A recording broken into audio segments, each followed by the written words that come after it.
Today I'm going to cover chapter 10, which is dealing with, first we're going to set up some standards. We're going to stand the cost standards, set up some cost standards, and then we're going to look over the variances, and we're going to do this overhead analysis. Let's go one after another. First, the standards. For the standards, now everything starts because of the budget. The budget, when we're preparing the budget, we have some assumptions. And those assumptions are related to the standards that we have, or basically our norms. Or, in other words, we setting the standards based on the benchmark or norms for certain performance measures. There are two types of standards. When we're setting the budget, we have two types of standards. One is for the quantity, the other is for the cost. Because we already know the quantity time cost is going to give you the total. And on the financial statements, we usually put the total. But the total, even for the cost, is mathematical function between two variables. One is the quantity, the other is the cost or price. So for those quantity and the price, we're going to have standards. On the quantity standards, in the general picture, it's going to specify how much input. Is it going to be direct material? Is it going to be direct labor? Is it going to be manufacturing overhead? We will going to use to make a one product or provide a service. The cost or price standard will specify how much we should pay for each unit of input that we put inside.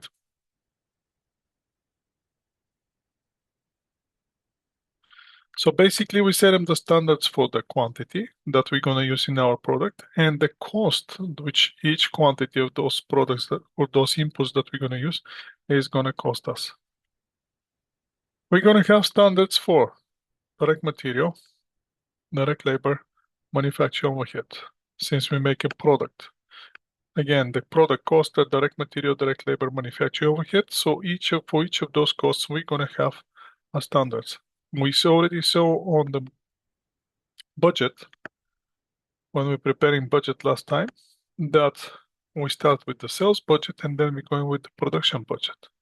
And under the production budget, we're producing budget for the direct material, budget for direct labor, budget for manufacturing overhead. But as we saw on the budget preparation, we're working with the products, time, cost for each product. Is it going to be for the material? Is it going to be for the labor? Is it going to be manufacturing overhead? Or for all of those, we have quantity and we have a cost. So when we set up the standards, every time when we see deviation between the actual and the standard, that's going to trigger some questions and it's going to be brought to our attention. That's how we're going to start working as a management by exception. So how are we going to do this variance analysis? First, we're going to begin with cost performance report. We're going to prepare the standard cost performance report. We're going to compare the standard cost performance report with the actual performance report. Then we're going to analyze the variances. Once we find the variances and analyze the variances, then we're going to do, this is very important step here. We're going to identify questions. As you can see, once we analyze the variances, we're not jumping to corrective action. No, we identify questions first. Second, we waiting until we receive explanation for the questions that we already identified. Once we find out the answers for the questions that we identify, we're going to take a corrective action. We're going to start the process again. And the next period, we're gonna prepare another report. And we keep going. When we see variances, analyzing the variances, set up the questions, identifying the questions, waiting for the response. Once we receive the explanation to our questions, taking corrective action, put everything in place, start again, at the end of the period, prepare a report. How are we going to set up the standards? Well, for different purposes, we're going to have different standards. But the setting, the price, and the quantity standards, that ideally we're going to combine expertise of every member of our company. For the cost, we're most likely going to ask for the accountants. For the quantity, we're going to ask the engineer. For the cost again, for setting the price, we're going to ask the purchasing agents. For the quantity, we may ask the production managers. And as you can see, for different purposes, we're going to identify different person to ask and he to provide explanation. We're going to have two types of standards. I mean, not two, there's so many, but let's start with this. First, we're going to have ideal standards. And ideal standards is the perfect, absolutely the best that we can attain under the best circumstances. In that type of standards, ideal standards require employee to work on the 100% peak of efficiency for all of the time that they work. Now, which brings me to the question, how many of you are working?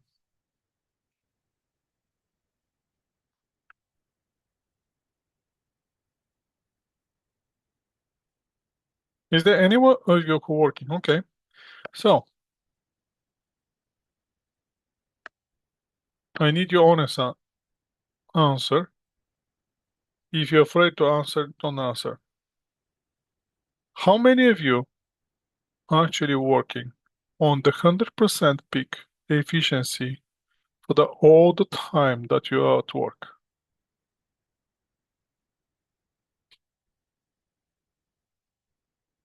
Is that even possible?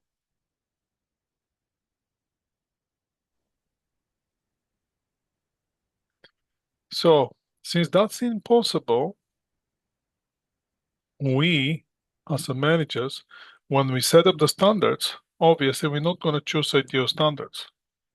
Then which standards we're going to choose? We're going to choose the practical standards, which are tight standards, but attainable, which require reasonable, although highly efficient effort by the average employee. Now that brings us to another question. What means average? And how the average changes over the time? Do you think that average, when we say average employee, that average, that adjective average changes over the time? What do you think?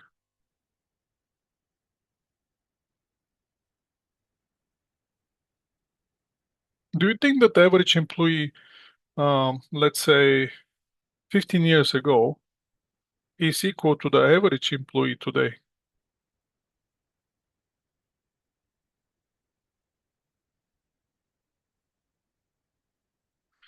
What would be the difference? Which one will be high average? 15 years ago or today? What do you think?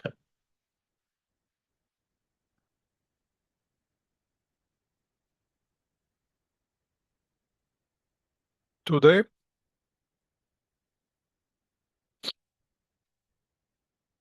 Yes, that's what I was thinking too. Today, the PC and the technology changing the whole environment. But do you really think that the average employee today will actually be more productive than the average employee 15 years ago, when there was no technology and nothing, and those employees actually have to do the same thing that the new employee have to do today without help of the technology?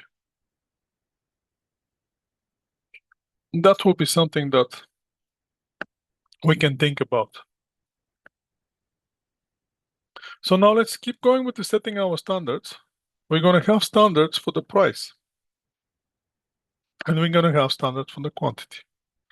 Now let's see, since the product has three costs, direct material, direct labor, manufacturing overhead, we have to set up the standards for all those three costs. First, we're going to start with direct material. For direct material, we're going to set up a standard for the price per unit that we have to pay, which including the final price of the delivered material, which is net of discount, net of return and allowances, which is going to include the shipping, receiving, and other costs. That's one part of our equation. The next part of our equation, or the next variable in our equation, will be the quantity. Now, the quantity will be the amount of the material which is required for every unit of production, plus we're going to add the allowance for unavoidable waste, normal spoilage, and other normal inefficiencies. And then we have the second variable in our equation, but that's for direct material. So that's how we're going to set up the standard price and standard quantity. Let's see what we're going to do with labor. With the labor, now we cannot have a price. We're going to set up the standard rate, which is per hour. And that will be the labor rate that we should incur per hour for labor time, including employment insurance, employee benefits, and other labor costs that we have to incur. That's for the standard rate. That's one part of our equation. Let's see the next part of our equation. Then we're going to have the standard hours. What will be those hours? Obviously, not the ideal standards. We're going to go with the practical. So we're going to use the time and motion studies for each labor operation to determine the amount of the labor time that we need to complete for every unit that we're producing. That time is going to include the time for the normal inefficiencies. Once we're done with direct material, direct labor, then we're going to set up the standards for the variable overheads. We're going to split the overhead as we saw on the budget. When we're preparing the budget, we split the overhead in two portions. One was the variable, the other one was fixed. Now, first we're going to deal with the variable overhead, and later on we're going to deal with the fixed overhead. So, for the variable overhead, we're going to set the standard for the price, which will be one part of our equation. That will be the rate of the variable portion only of that predetermined manufacturing overhead rate, which we already determined before the start of the period. Then we're going to set up the quantity standard, and the quantity standard will be how we're going to apply that predetermined overhead rate. Based on what? We're going to choose the allocation base, which we're using as a denominator to calculate the predetermined manufacturing overhead. And we're going to use this allocation base as a second part of our equation to come up with the total cost. So what we're going to have for material, standard for the quantity, 3 labors, standard price, $4 per pound, we get the total. Direct labor, standard for the hours, standard for the rate, get the total. Variable manufacturing overhead, standard for the allocation base, which in this case is hours, and standard rate per hour, and we're gonna get total cost. Once we combine all the costs, we're gonna get the total standard cost for only for the variable portion of our product cost.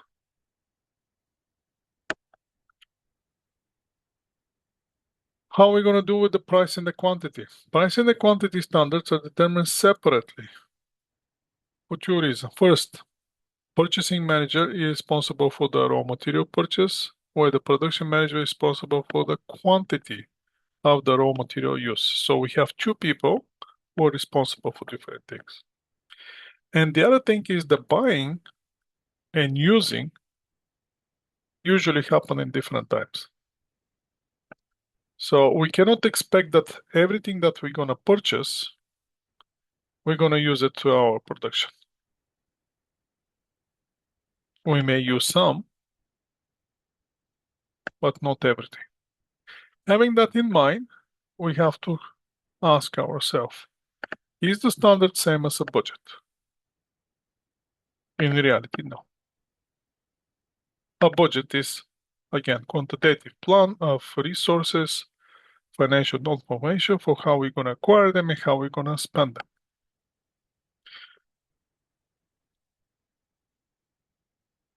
And the budget is set of the only total cost, where the standards is used for the calculation for the total cost.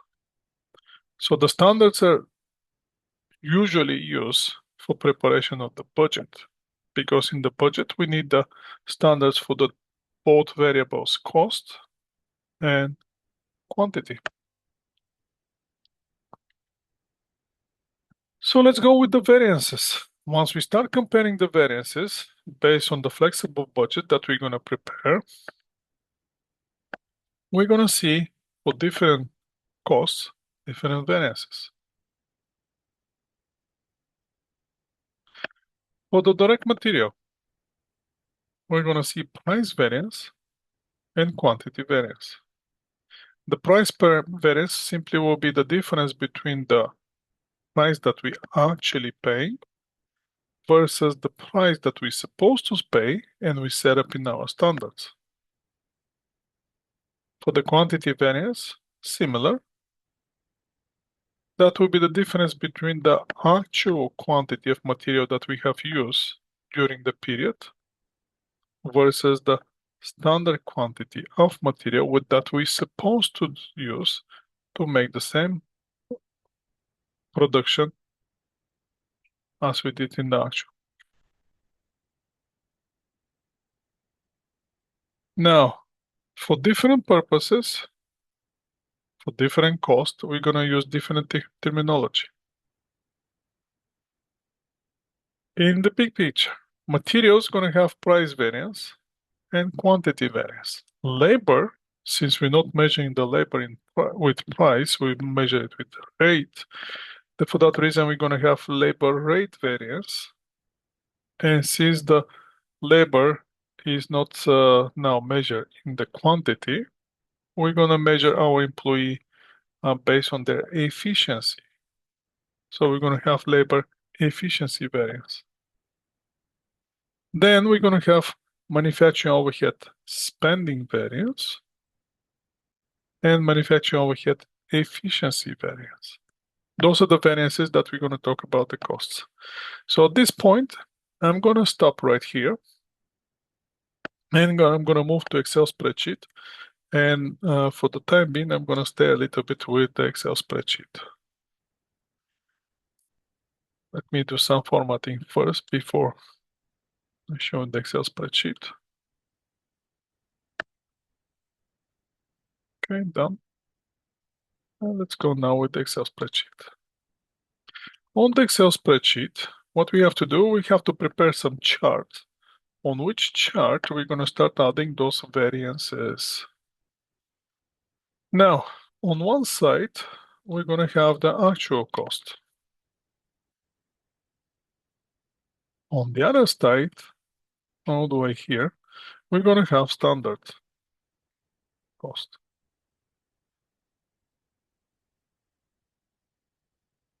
In the middle, we're going to see what we're going to have.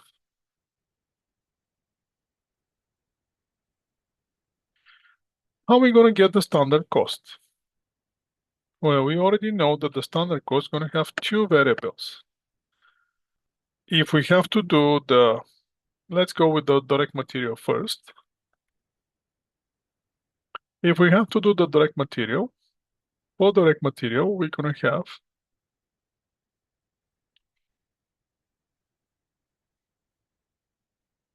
for direct material, we're going to have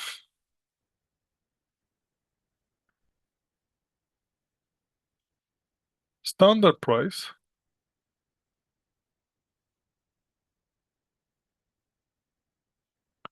times standard quantity.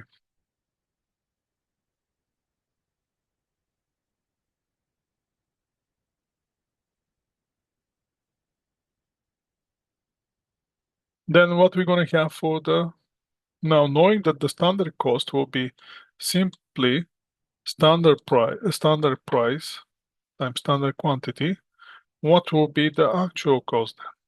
Using exactly the same idea. It should be actual price and actual quantity, correct? And if you go that direction, when we getting the actual price times actual quantity that we produce versus the standard price is the standard quantity that we're supposed to use, we're going to have two numbers. One will be the actual cost and the other one will be the standard cost. Let's insert some shapes here.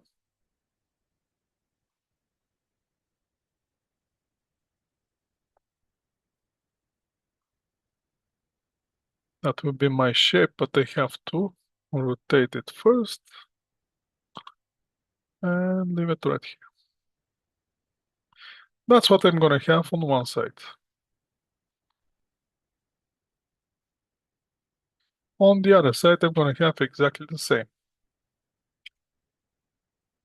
And in the middle, I have to come up something. Now the question is, can I compare standard cost with the actual cost? On the actual cost, I have actual price times actual quantity. On the standard, I have standard price. Let me choose different colors. I'm gonna go with this. Standard price and standard quantity. Those will be kind of blue, but not exactly blue.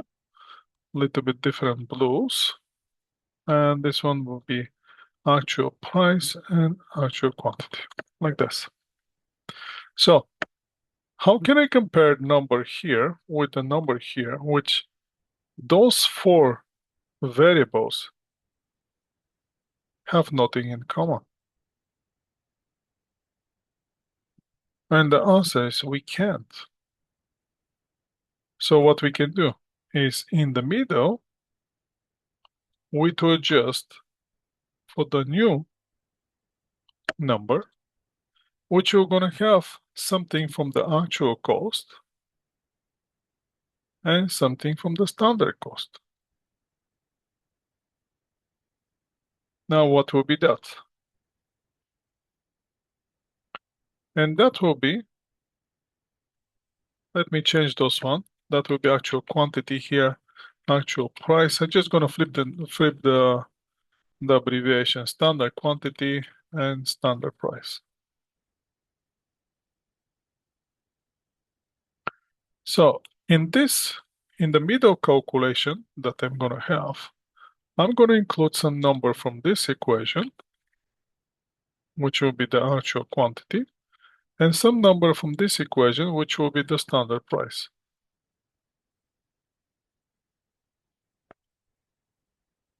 And now I have something in common. What is common? Common is from this equation, I'm getting the standard price, and from the other equation, from the actual cost, I'm getting the actual cost, actual quantity. Now, what I can do is, why I'm doing this? Because when I compare those two numbers, I can see what's the effect of between the two numbers only from the actual quantity. And when I'm comparing these two numbers, I'm gonna see what's the effect based on the only on the quantity level. Here I'm gonna see the effect based on the standard on the price, where this here will be variance based on the quantity. That's why on this side, once I do the calculation between those two numbers and compare the number, on this side, let's see, the one number is gonna be here, the other one's gonna come right here. And on this level, I'm gonna have my price variance.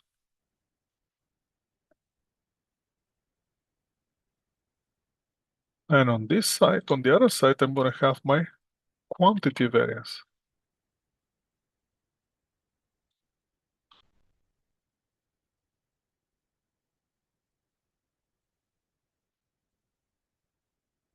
How is that? If we get the formulas, what we can see?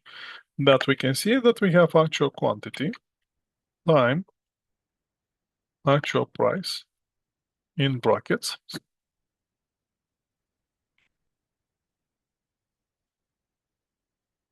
minus actual quantity time the standard price, also in brackets. So if I open the brackets, what I'm gonna see? I'm gonna see that I'm gonna have the actual quantity time actual price minus the standard price. So since the actual quantity doesn't change in those two numbers, I'm chasing the effect only and only on the standard, on the price. What's the effect that they have only on the price? How the price changes the numbers? On the other hand, on this side, what we're gonna see is that we have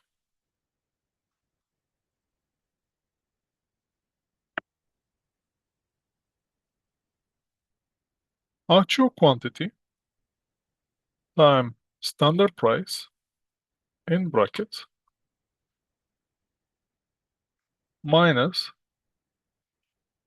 bracket standard quantity time standard price. Now in this calculation, the standard price stays the same. So we're chasing here the effect on the quantity.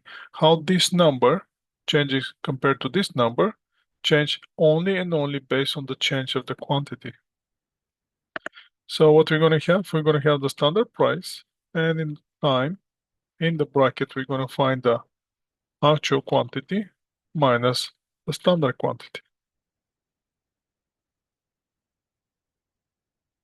How can we interpret those numbers? Very simple. If we already know, if I have to drive from Vancouver to, let's say, Abbotsford, I have to drive 50 kilometers. And that will be my standard quantity. I have to drive 50 kilometers. And I already know that the gas price per kilometer, let's say, is $2 for 100 $2 per liter. I know my car, if I drive 50 kilometers, my car is gonna take, let's say, burning 10 liters per 100 kilometer. So my car is gonna burn 5 liters.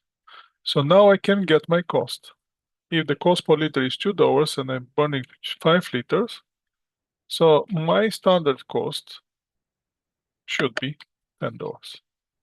Now I'm going to Abbotsford. I'm going all the way to Abbotsford, calculating and come up that it cost me actually $12. The question is, do I know why I'm paying $12? can I easily say I'm paying $12 because I'm driving more kilometers, or I'm paying $12 because the gas price go up? Make sense? So I don't know why I'm paying exactly $12. So for that reason, I want to see what's the price difference. Obviously, I have difference of $2. Here, my overspending is $2. Let's put a new one. My overspending difference, variance here, is $2. But the question is, do I know why I'm spending $2? And the answer is, we don't know exactly. So that's why we have to do these variances, overall spending.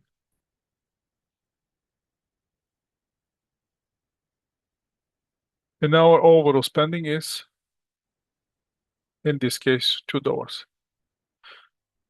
So for that reason, what we have to do is we have to break the information in two pieces to see when the standard price stays the same, what's the effect of the liters that we're using. And if the liter stays the same, what's the effect on the price? So we're going to change the effect on the quantity of the material that we're using, in this case gasoline, and we're gonna see what's the effect on the gas price. And then we can say, because we running more kilometers, we're using more, oh, sorry, we're still driving 50 kilometers because of the 50 kilometers, but the car is getting old and this, now we're spending more liters. And then we're gonna see how is the effect on the gas price. So that's what we're gonna chase today. That's for direct material. For direct labor, how we have to change a little bit abbreviation.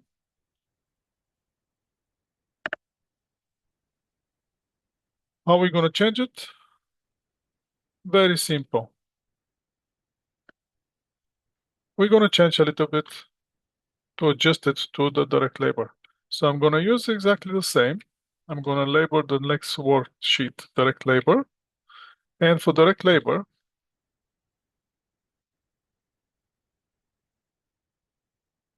we're going to have actual hours times the actual rate. On the other hand, we're going to have the standard hours and we're going to have the standard rate. And in the middle, we have to include something from the first equation, which will be the actual hours, and something for the second equation, which will be the standard rate. I was thinking, actually, if we want to make it with the colors, no, that's okay. I like these colors.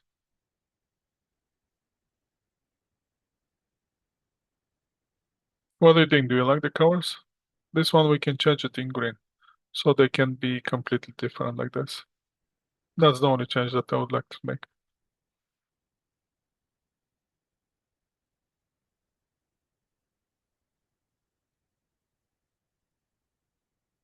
Okay, so in that case, here now we have to change the whole terminology. We're not going to have a price variance.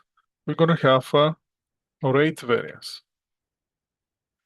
And we're not going to have a quantity variance. We're going to have efficiency variance.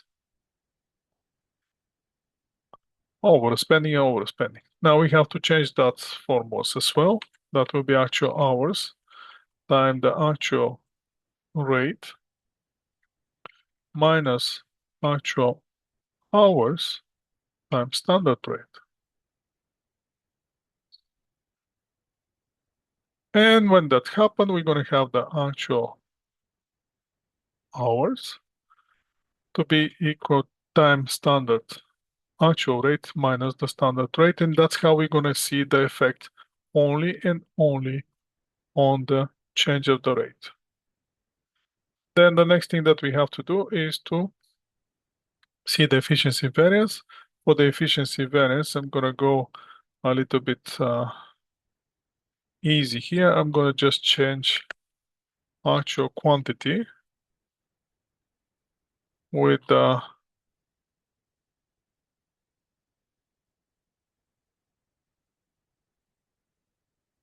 actual hours. And then I'm gonna change the standard quantity with standard hours.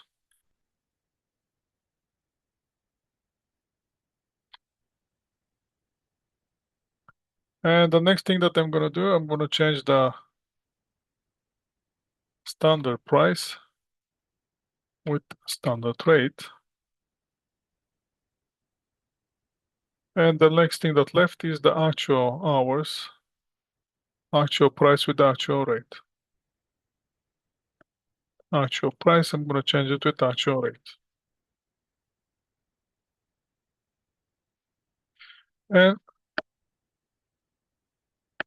my changes are done. That's another way you to do the changes if you want. So once we get the direct labor, we can easily get the manufacturing overhead. Manufacturing overhead, on the manufacturing overhead, we're gonna have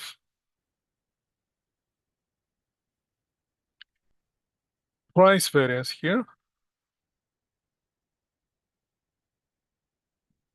Sorry, manufacturing overhead spending variance. That will be our spending variance.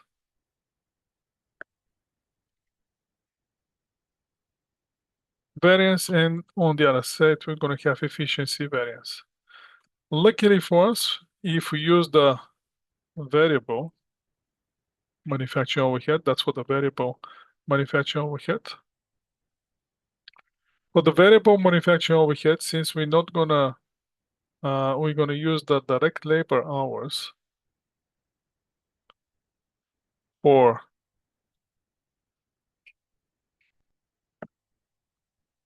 our allocation base, we're not gonna change the abbreviation here for the actual hours. Actual rate's gonna stay with the standard hour, standard rate is gonna stay. And now we have our chart with all the formulas. So let's see, let's go back to the slides. Having this in mind, let's view the next few slides and we can come back to our Excel spreadsheet.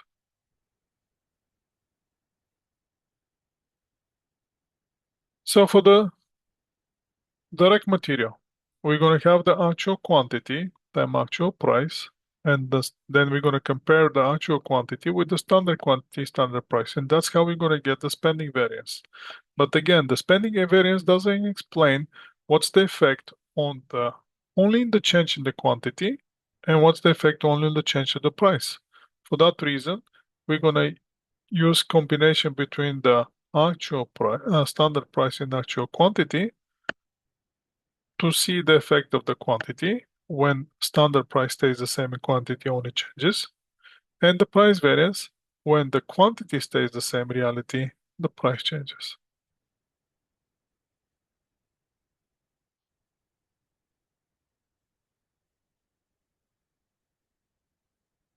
So again, if you have to go with here, the actual quantity will be the amount of direct material which we are actually using to produce level of production. Standard quantity will be the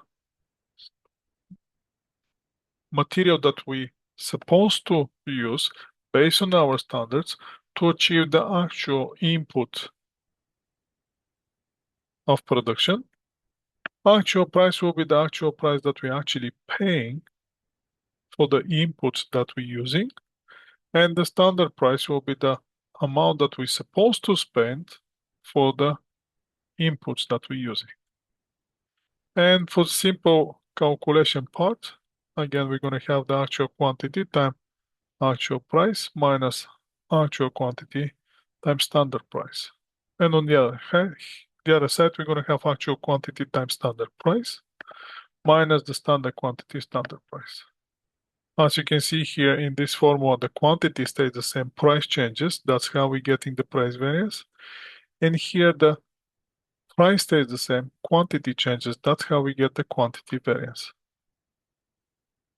Now, for the price variance, we're going to have the material price variance, labor rate variance, and variable overhead spending variance.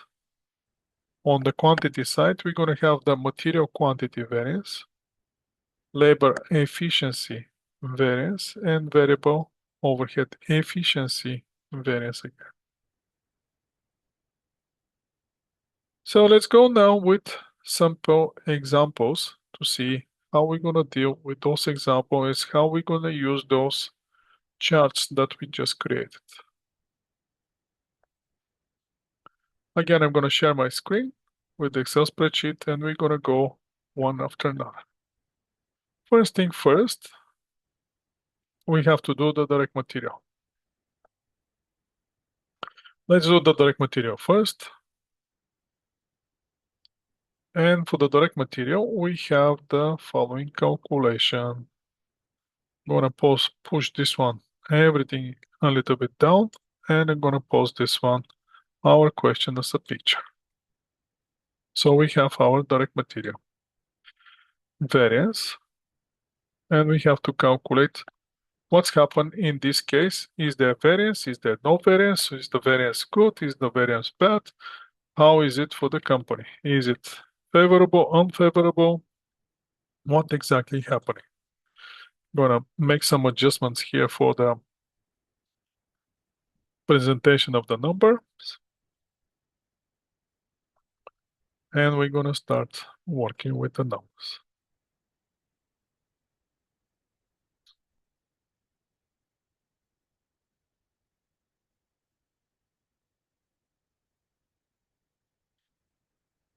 Okay, let's go.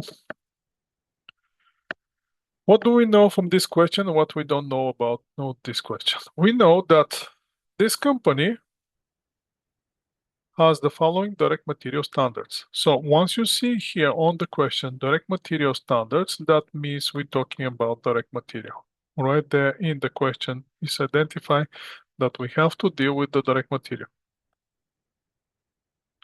Now they have standards of the fiber fuel. Fiber fuel is our material. So we have to do the calculation of the usage of the fiber fuel as our direct material, which we're using to produce one parka. So based on our standards, for every unit of parka that we're producing, we're supposed to use 0.1 kilogram of fiber fuel, and for which material we're paying $5 per kilogram. So our direct material is the parka. No questions about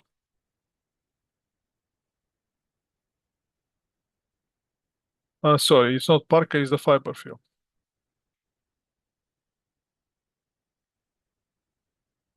The product is the parka.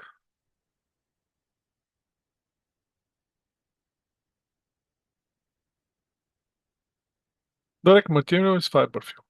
And we're measuring direct material in kilograms.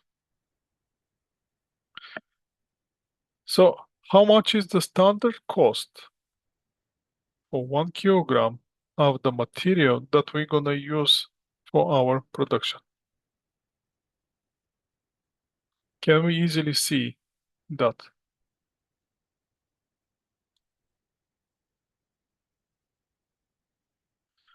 Can we easily see how much will be our standard price for direct material per kilogram for the material that we're gonna use to produce our products?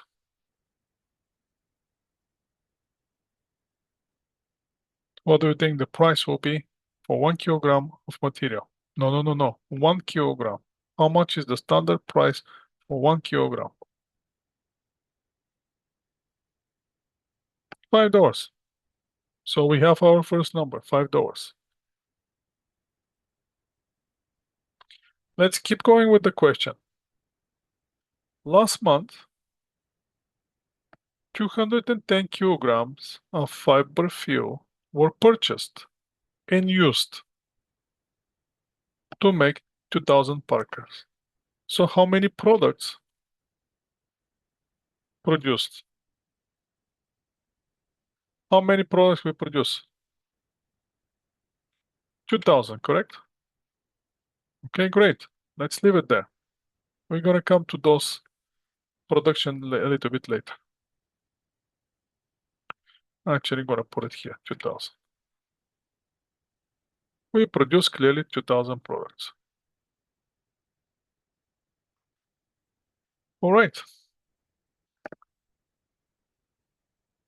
How many kilograms of Parker we actually purchase in use? Do we have that number? For the actual quantity of material that we use? 210 kilograms, correct? We use 210 kilograms. We can put here, I can put here dollar sign, so that will be $5. Now, the next thing that we know is the total cost for the material that we pay is $1,029. So my total cost for all the Parkers, for all the fiber fuel, sorry, all the fiber fuel that I purchase and use to produce those 2000 Parkers, actual cost is $1,029. That's my total cost. In that case, can I calculate how much is my actual price per kilogram of fiber fuel?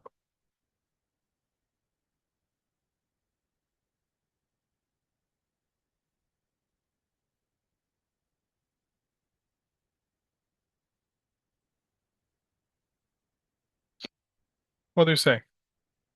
And how are we going to calculate it? 129 divided by 210 is going to give us $4.90. You're correct. Now, remember, the actual quantity, we can use it in this formula as well. And the standard price, I can use it in the other on the other side of the form, correct?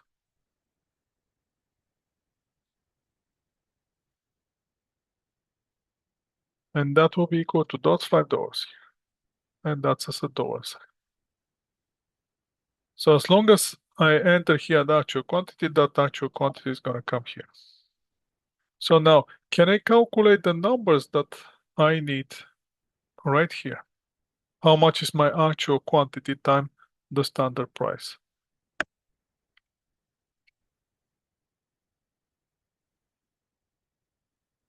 That will be 210 times $5. So, based on my standard price, when I use 210 kilograms of fiber fuel, should cost me $1,050. How much actually cost me?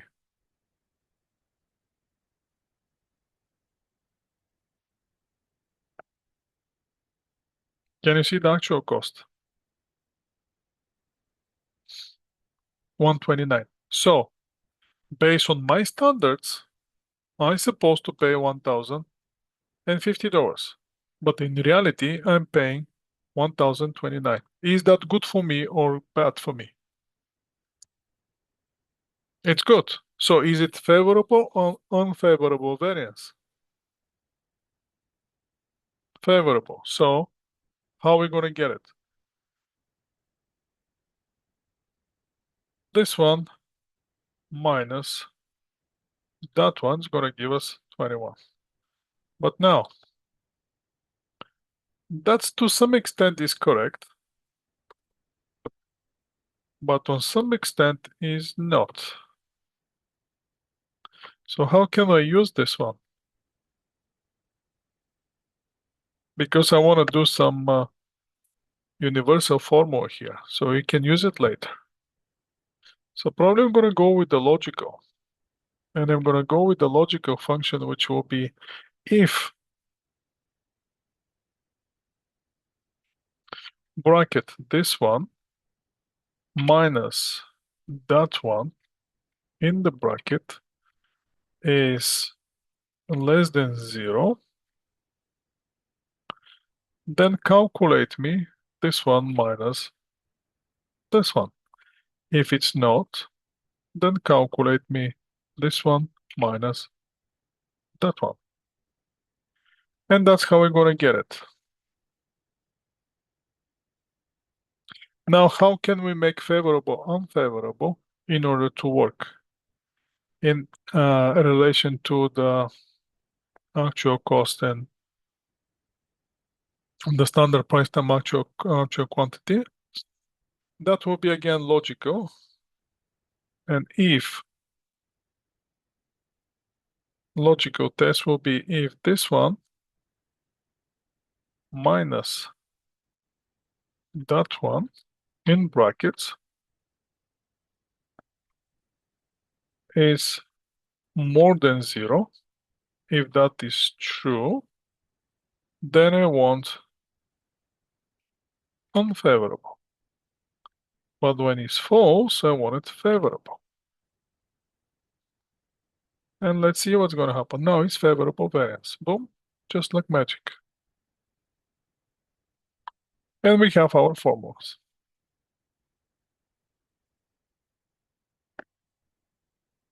So next time when you do this, if using this Excel spreadsheet, it's going to show you directly the calculation and the variance is favorable, unfavorable. The only thing that you have to think is logically, is this actually true?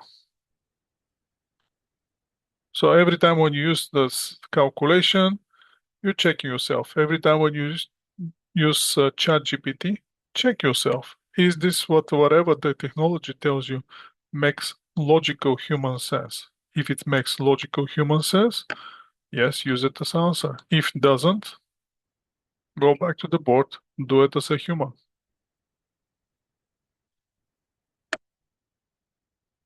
Okay, so far so good. We have first price variance. Price variance, what tells us? Based on the price and price only, we have a variance. In reality, what happened? The actual price went down. With how much? With 10 cents. So in our formula here, what we're going to have? We're going to have the actual quantity, or if I have to substitute in this formula, what we're going to see?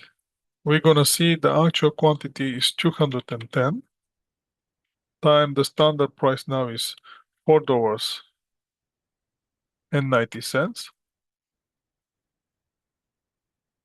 And then we're going to have again actual quantity, 210, and the standard price, which is $5. So in the bracket, what we're going to have? We're going to have the actual quantity here. If I have to use this one now, we're going to have 210 times 4.90 minus $5.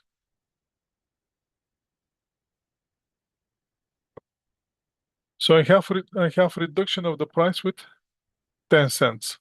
10 cents times 210 is going to give me $21. So I have explanation why this price variance is exactly $21. Because I have changed in the price with $10, 10 cents. Now let's go to the quantity variance. And see, the only missing piece now we have the standard quantity. But hold on a second, what we know? We know how many products we produce. Do we know based on our standards how much direct material we should use?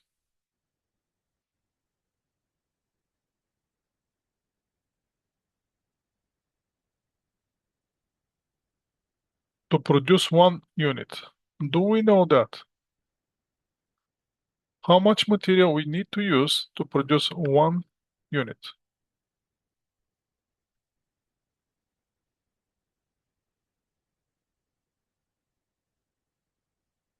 0.01 kilograms, 0.1 kilogram. So in total, how much direct material we need to use to produce those 2000 Parkers based on our standards? That will be 2000 units times 0.1 direct material used. We need 200 direct material. So our standard quantity to produce the 2000 based on our standards should be equal to 200 kilograms. Now 200 kilograms times I don't know why here it's zero. It should be zero. Let me see if I can delete this one.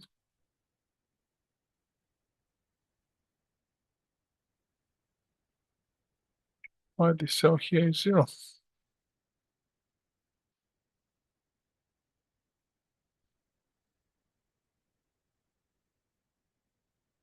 Okay. Now we're better. So based on my standards, how much should be my cost?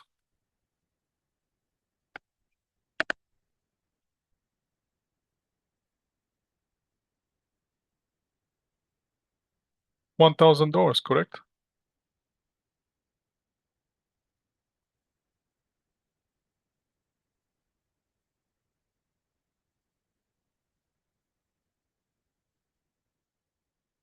Are you guys with me? So that will trigger the quantity variance. How much will be this quantity variance now? Based on my standards, to produce 2000 Parkers should cost me $1,000. In reality, cost me $1,050. Is that good for me or bad for me? It's bad. So is it favorable or unfavorable? Unfavorable. So in that case, we can easily calculate the overall spending, correct?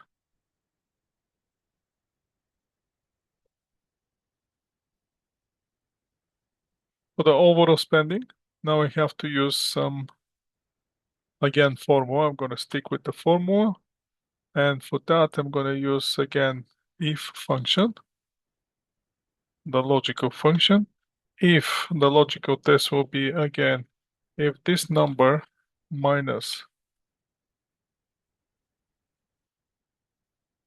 that number here is less than 0, then I want to see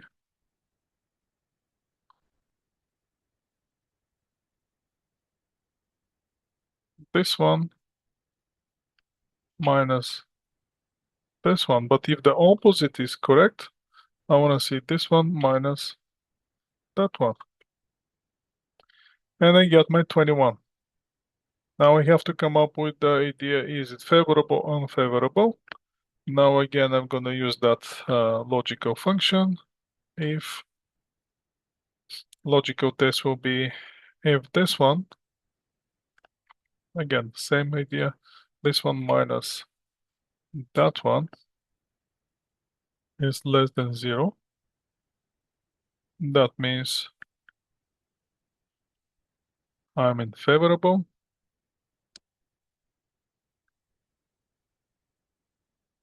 And the opposite will be unfavorable. Let's see if that's gonna work. Yes, it works.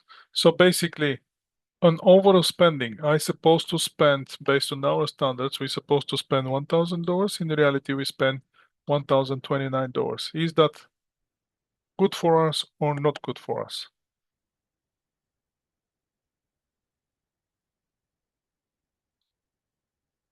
Not good. So if we have to use here the formulas, what we're gonna see is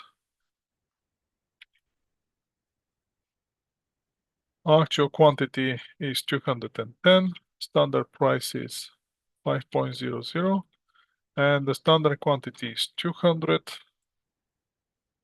times the standard price, which is still remain the same, 5.00. And in the next formula, what we're gonna see is we're gonna get the standard price in front of the bracket, 5500, and in the bracket we're gonna have 210 kilograms minus 200 kilograms. So why I have $50 unfavorable variance? Because I'm using more kilograms. How many more kilograms? 10 kilograms more. 10 kilograms more times $5, that's $50 right there. So now I understand this should be here standard quantity. Now I understand what's the effect only of the usage of the more material and what's the effect only for the price change of the material that I'm purchasing. So let's do some quick analysis and do some thinking here. What happened in this company? They're clearly producing 2,000 Parkers, no questions about it. Based on their standards, they're supposed to spend $1,000. In reality, they're spending $1,029. Why is that? Because first, clearly they're using more materials, 10 more kilograms of materials, because they're using 10 kilograms more from their standards, they're overspending $50, correct? But the price for the material went down from $5 to $4.90. Because of that, they're saving $21. Now, the $50 overspending from the usage of the extra materials is more, has more effect than the cost savings for the material that we're purchasing. For that reason, we're losing in total, we're overspending $29. Now, for the quantity variance, since this is material which is used in production, we're going to keep responsible for that part, only for the usage of material, we're going to keep responsible production manager. For the price, purchase price, we're going to keep responsible purchasing manager. So now question is, if we see unfavorable variance and we're going to see that our production manager using 10 kilograms more, which cost us $50, and the purchase managers buying found a cheaper material, which saved us $21, who we should blame and who we should reward? Production manager or production manager or purchase manager? Who we should blame for this difference? What do you think? Between those two, who we should blame and who we should reward?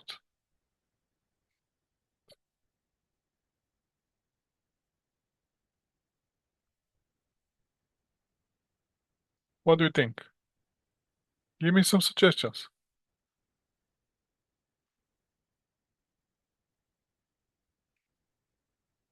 We're overspending $29. Imagine that's not $29, that's $29 million. Who should we blame on this case? Who should we keep responsible? Production manager or purchasing manager? Can you guys hear me?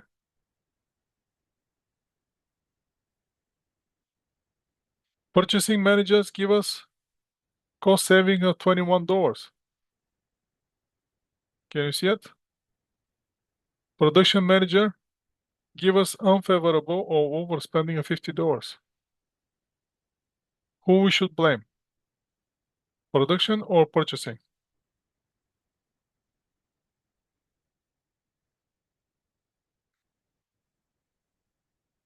So Okay, let's go back to the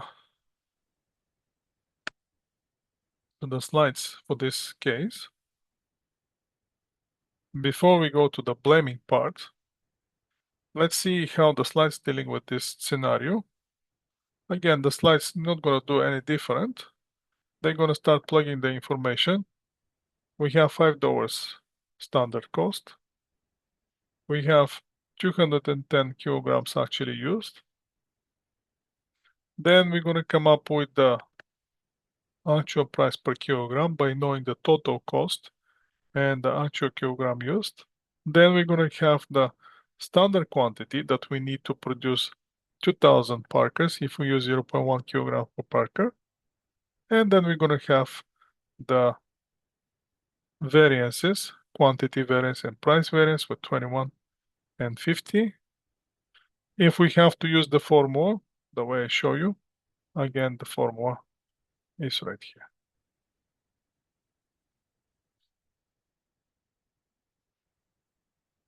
So now, let's go back to the point. Most of you said production. Now let's go back to slides a little bit and remind ourselves what we should do. Based on this analysis circle, we shouldn't blame anyone on this point. It's too early. Why? Because we are analyze the variances and we know that now the variance, so we clearly know what's the portion from the material overuse and what's the portion from the price change.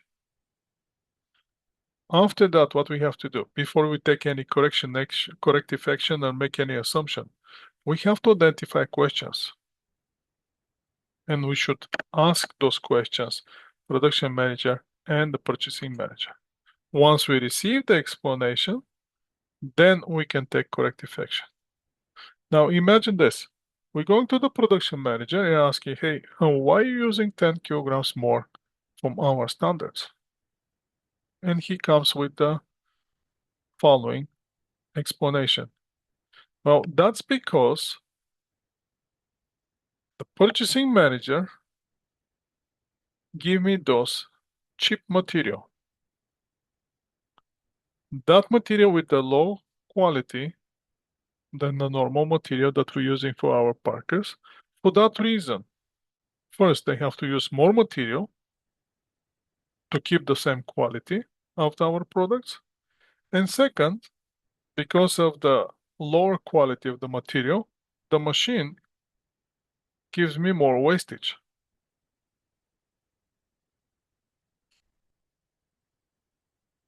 So now that changed the entire picture, doesn't it?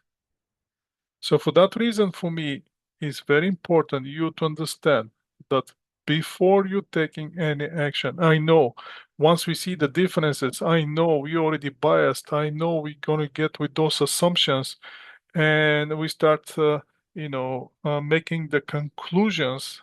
But we have to train ourselves, including myself, first to identify questions, wait for the explanation, and then take corrective action. Because sometimes what appeared to be the thing is not the thing. Make sense? I want you to remember this. And I want you to incorporate it somehow in your analysis. Before you jump into conclusion, before you jump into corrective action, please ask the questions, wait for the response, then go for it. So again, the production manager is responsible for material quantity variance. The standard price is used to compute the quantity variance. Now, if the purchasing manager purchased cheap material, more of it will be need to use for production, and that triggers the unfavorable material quantity variance. Purchasing manager responsible for material price variance. Now, what can increase the price? Poor scheduling, or rush orders, higher price, those can cause any unfavorable price variances. So again, we need to know who is responsible and for what is responsible. Now let's do another question here. I wish now this one limits a little bit my options here. Can I share in the, you know what, here in in the Zoom I can share file. Can I?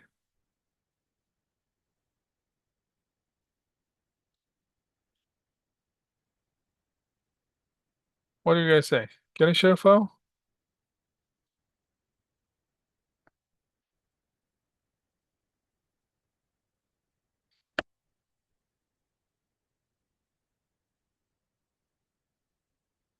I should be, right? Should be able to. Let's try if we can share this one.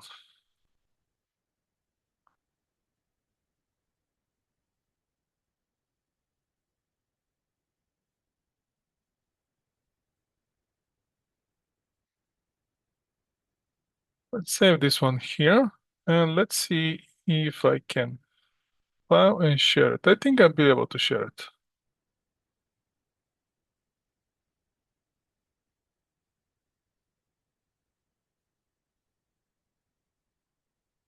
Okay, I have to close it and then share it with you. So that's exactly what I'm gonna do. I'm gonna close this calculation that I have on my screen. I'm gonna send it to you as a file.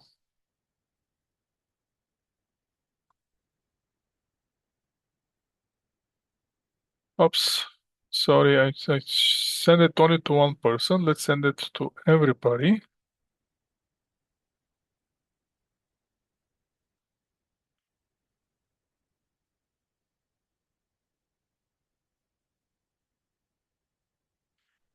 Can you guys see it?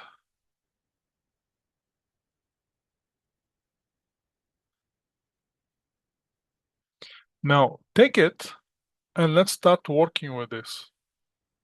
Instead of just watching me, I want you to start using this Excel spreadsheet and we can come up with the next question, which is here for the Hanson Incorporation. So once you have it, what I want you to do is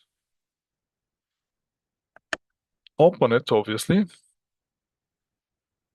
First stage, open it, and then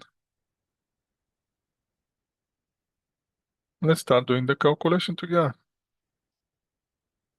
So I'm going to stop sharing this. I'm going to move to the Excel spreadsheet that you have and I have now. And what I want you to do is simply grab the sheet, click Control, only Control, and move it one like this. And then you're going to have on the bottom new worksheet, which is direct material. The other option is just copying the entire sheet, paste it as on the new worksheet like this. That will be the other option.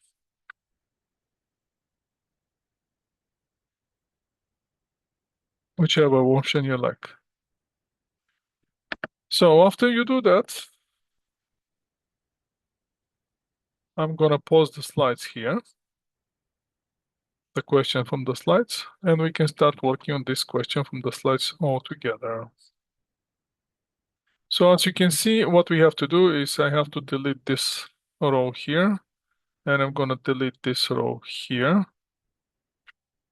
And I'm not gonna delete anything else because I need those formulas for the quantity variances.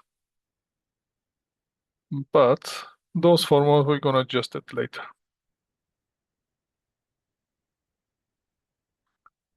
Let's go now with our information.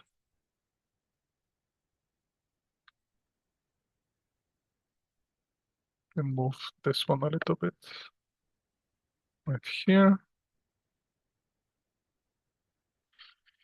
Okay, let's go. We're not producing Parker anymore. We're producing something else. And direct material is not fiber fuel, direct material is something else. New unit production. We're gonna see what is that. direct material to produce and the total direct material. Okay, this company, they're producing zippy. For material, they're using pounds of material and cost them $4 per pound. What the $4 gonna represent on our chart here? Which gap I should fill up?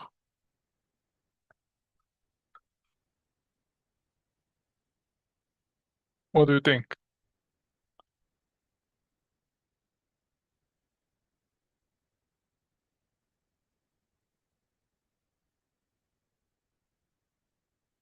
Give me some suggestion. What should I do with $4? Standard price. Okay, standard price. Let's go with the standard price, $4. And that standard price repeats here in this formula as well. I can place it in two places, $4. Last week, 1,700 pounds of material was purchased and used to make 1,000 ZPs. What will be 1,700 pounds of material purchase represent? Actual quantity. Okay, let's go with the actual quantity. Excellent. Well, actual quantity, I have it on one place and I have it on another place. So right now I have my first number, correct? In our calculation. First number will be equal 1,700 times $4. And we're gonna get $6,800. What else we can see? How many products we produce? First, we're producing, our product is ZPs, right? But how many products we produce? 1,000 products. Okay, great. We're producing 1,000 products. What else we know? We know that the total cost of the direct material. How much is my total cost of the direct material?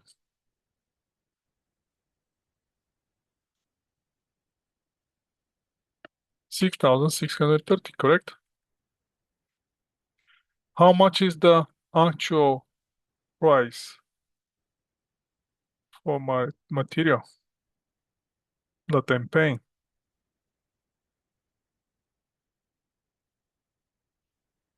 Is the price going up or going down?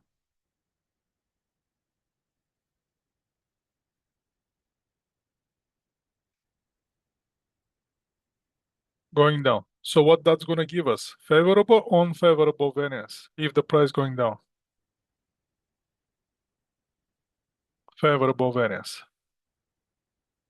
Now, why are we getting the favorable? Because we're using here 1,700 kilograms times $3.40, 90 cents, and then we have 1,700 kilograms for at $4. And that's going to give us here the calculation of 1,700 kilograms. That will be $3.90 minus 4. So that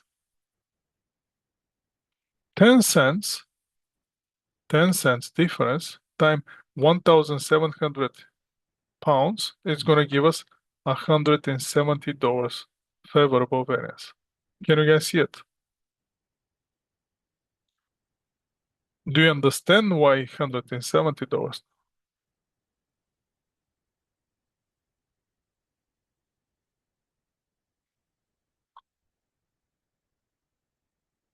So let's see what's going to happen with the next number. The last number that we left is the standard quantity. Now, I know how many units I produce, correct?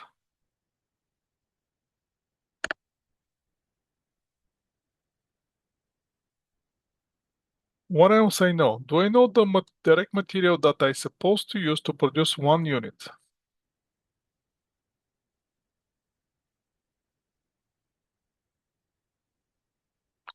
£1.5. 1.5 pounds. Okay. So in total, how many pounds of material I need?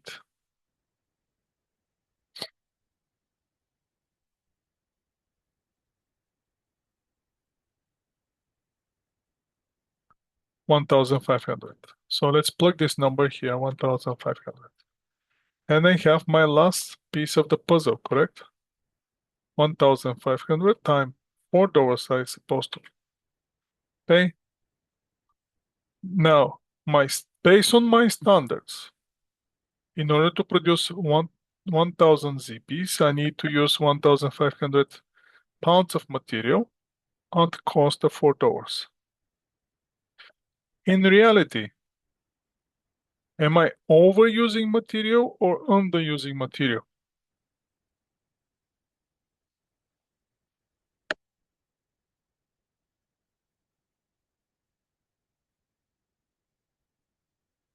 What you saying? Are we overusing material or underusing material? Overusing a material. Once we overusing the material, what kind of variance that's going to give us? Favorable or unfavorable?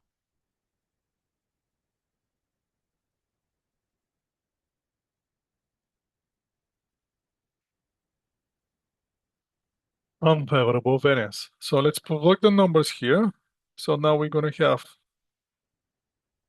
1,700 pounds that we're using at $4 minus 1,500 that we're supposed to use at $4. And then we're going to have here $4 times 1,700 minus 1,500.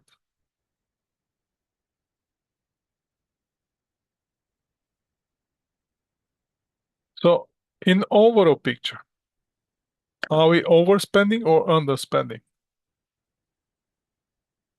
Based on our standard, we're supposed to spend 6,000.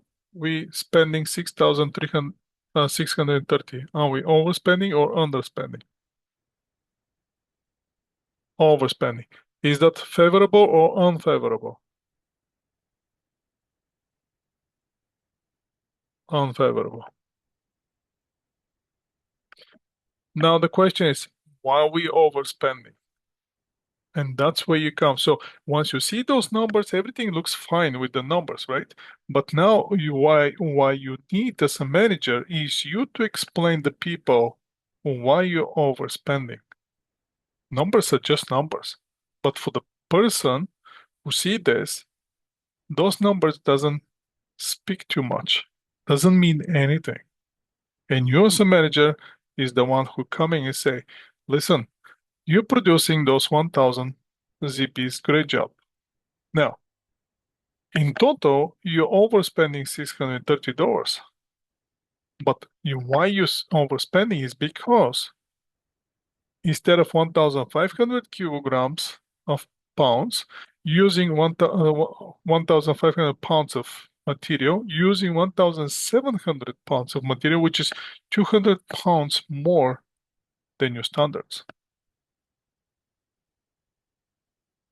which drives you with $800 unfavorable variance.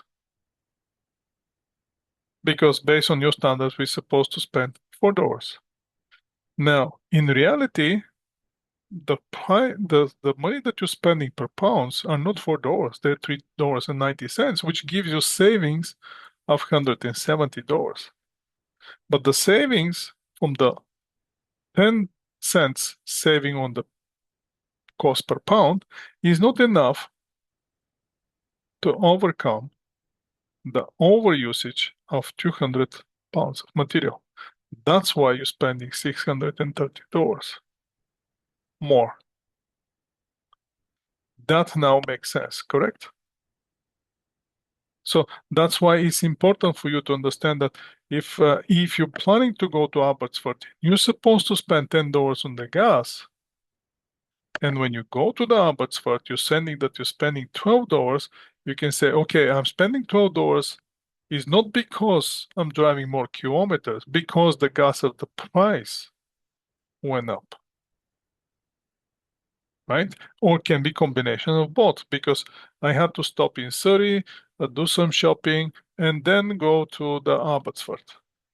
Then I drove 20 kilometers more in reality than I supposed to drive. And that's because of that 20 kilometers that I drive more, that's take me more liters of gas. right? That's another reason that you can go.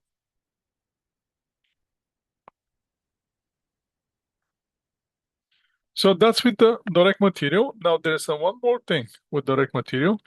Let's go back to slides. Is this helpful when you have the Excel spreadsheet?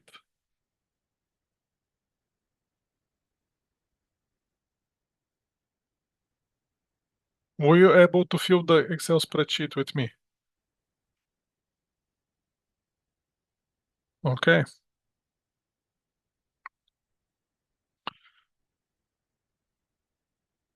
So now let's answer those questions. You have the Excel spreadsheet open. Now tell me, what's the material price variance?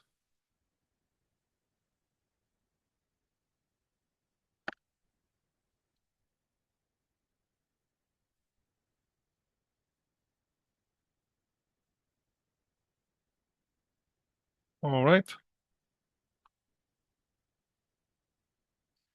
It is 170 favorable. Why? Because we have 10 cents saving on the 1,700 pounds. How much is the material quantity variance?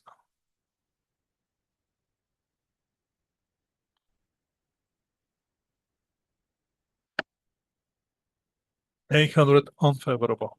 Why? Because we overspending on material 200 pounds more. $4 per pound, $800 difference.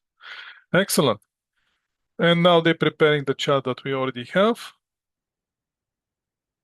And now let's see, at this point we saw two examples when exactly the material that we're using are equal to the material that we're purchasing. But that's not always going to happen. It's not going to be always that you're going to purchase 4 liters milk and you're going to drink the whole 4 liters right away. No, that's not going to happen. So what's going to happen? Most likely you're going to purchase more than you're going to use. With the variances, what we have to do every time when we see the variances, we're going to have to identify them. If they're high enough, we have to isolate them and start finding the explanation why this variance happened. Let's go again with the scenarios when what we purchase is not what we use. If that's happened, then we have to do some modification in our calculation sheet. Let's grab this information and let's paste it on the Excel spreadsheet and move back to the Excel spreadsheet.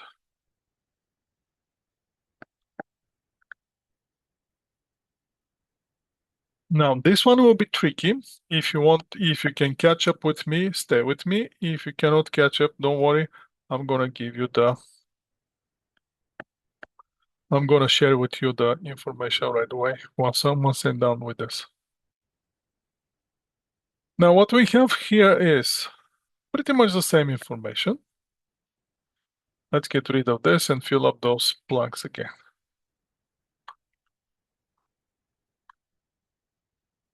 Again, we're dealing with the ZP with $4 is our standard price. So here we have $4 and here I have $4. Okay, great. Last week, 2,800 pounds of material was purchased. So we purchased 2,800 materials and those materials cost us 10,920. So how much we paid per pound? We paid this one divided by 2,800, we paid $3.90. Now, watch this. Out of those 2,800 pounds, we use only 1,700. But now, if I go with the actual quantity purchase, I cannot put here the actual quantity used, correct? Because my actual quantity, whatever I'm using here, has to be equal to this one. So what shall we do? Well, very simple. We're going to keep the purchases with purchases And then we're gonna do the production with production. So what we're gonna do, since our standards is for the production, and we know that we produce 1000 CPs, we're gonna lose production for later. At this point, we're gonna do only the variance for the purchases. And since we purchased 2,800, I'm gonna use here the same, exactly the same number of 2,800 pounds. And that's gonna drive me this difference here that I'm gonna have. And based on my standards, if I want to purchase 2,800 pounds of material, I'm supposed to spend $4. In reality, I'm spending $3.90. That drives me with $280 favorable variance. Why? Because I'm purchasing 2,800 pounds.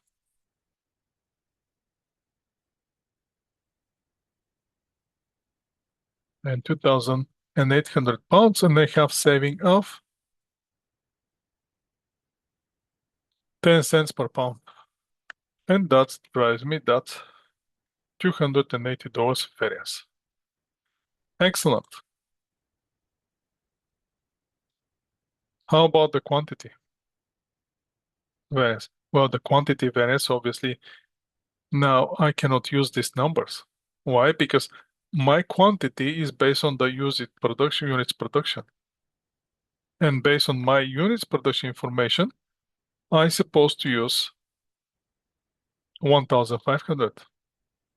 But that's not the amount that I'm purchasing.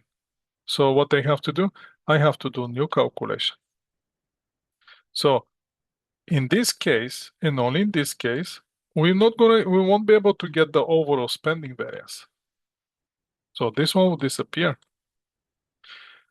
And our quantity variance, we're gonna get it, but from different point.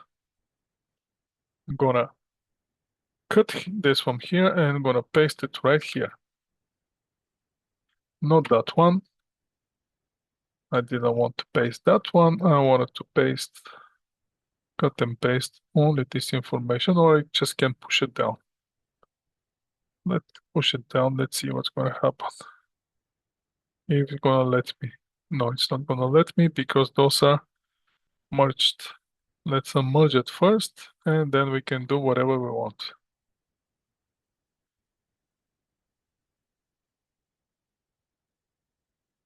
Now I can push it down, and they're gonna go down. So, for that reason, what I'm gonna do, I'm gonna copy this information here.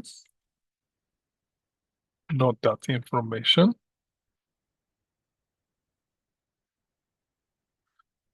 Very sensitive Excel spreadsheet. So I'm gonna copy this, and I'm gonna move it right here. Then I'm gonna copy this part and move it right next to it.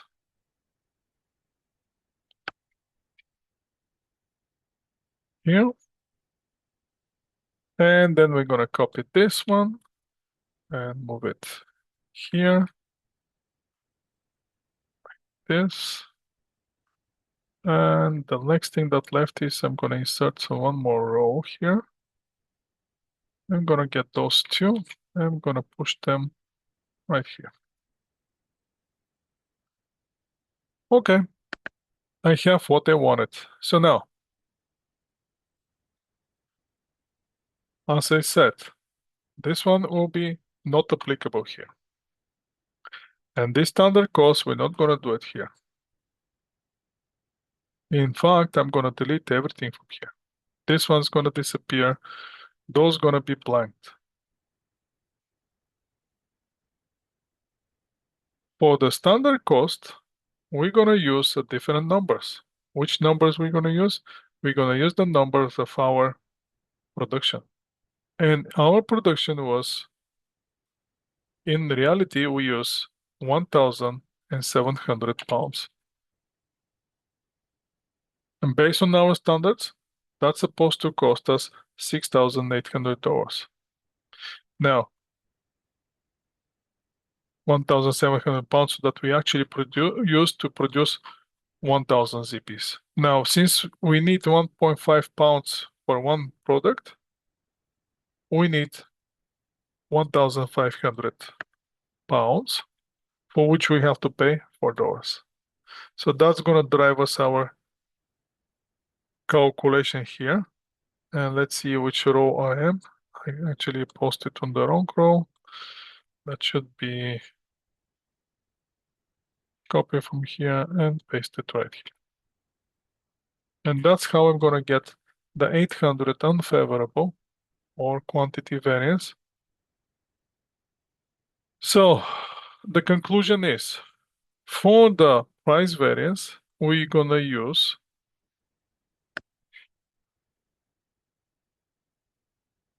the purchase amount of material.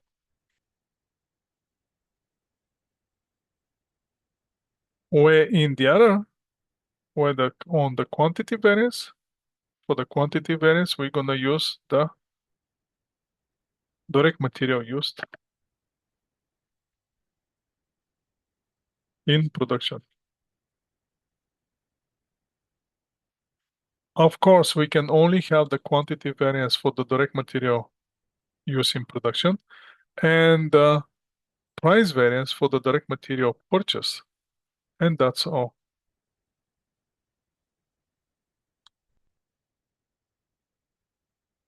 That will be direct material here, just to stay consistent. We're not going to have the overall spending variance here because we just won't be able to do it. Why? Because we're in different realities. We comparing reality of the purchase versus the reality of usage, which are different numbers. Let's finish the slides now for this part. So again, first we're going to start with the price variance. And for the price variance, we're going to use the direct material purchased. For the quantity variance, we're going to use the direct material actually used in production. And then we're going to start with the labor variance.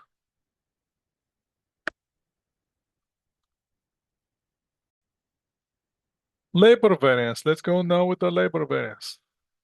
Gonna grab this again, gonna copy it, and gonna move to the Excel spreadsheet.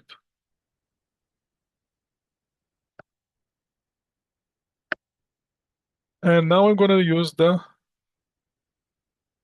chart that we have here for the direct labor. I'm gonna flip it with control and moving from here right here.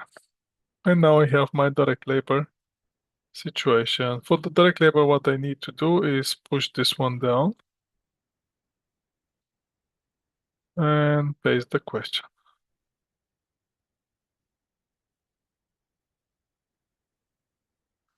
Let's get a little bit of the empty space here.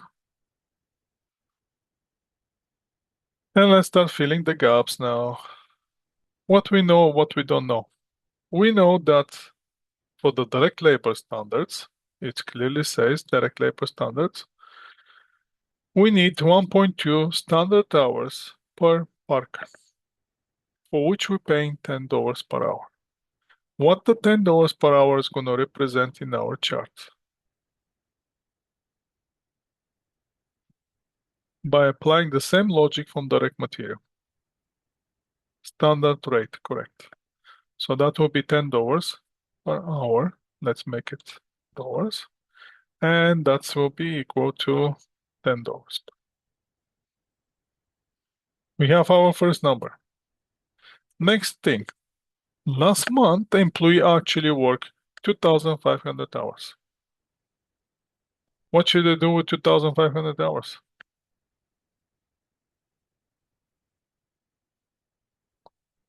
The actual hours.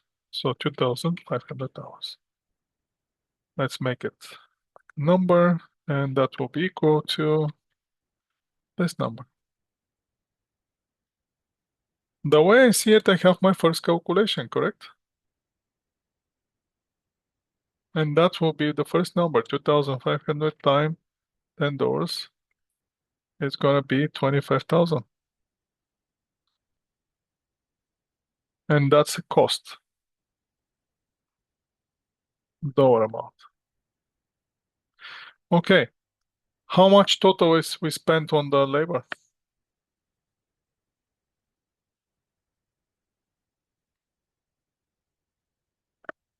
26,250.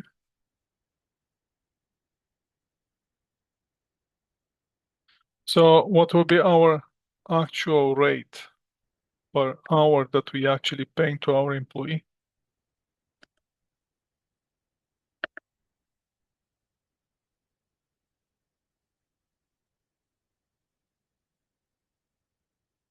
Let's make it number $10.50. We're paying them $10.50. So what kind of variance this gonna drive? Favorable or unfavorable? By knowing that our labor cost increased with 10 cents. Unfavorable. Can you easily tell me how much it's gonna be? Since I have 2,500 hours, which are affected by the 50 cents increase.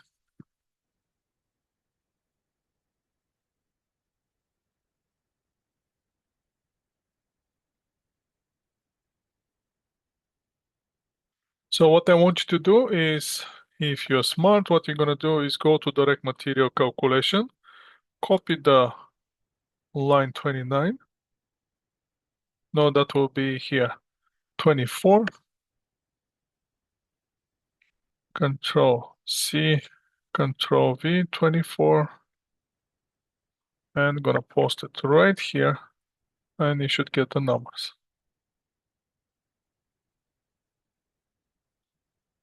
Get one extra, so I'm gonna remove this one.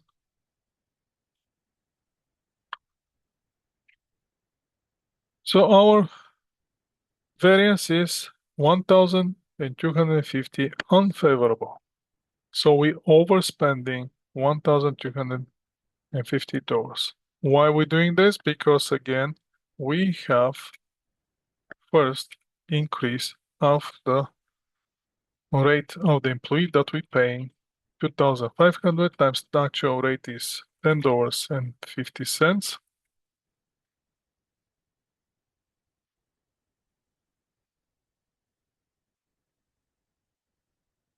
And we have the actual rate again, 2,500.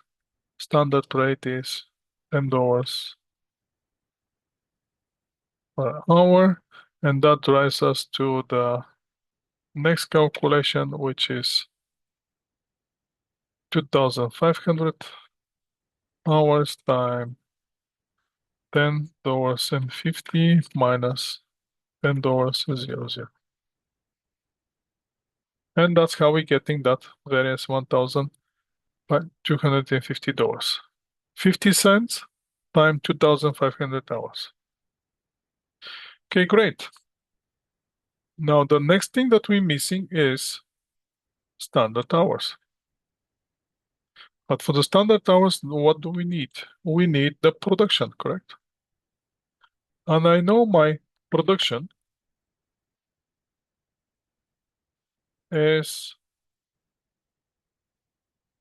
2,000. No, how many production? I'm producing 2,000 Parkers. Our production is 2,000 Parkers. And for one Parker, how many hours we need to spend in based on our standards?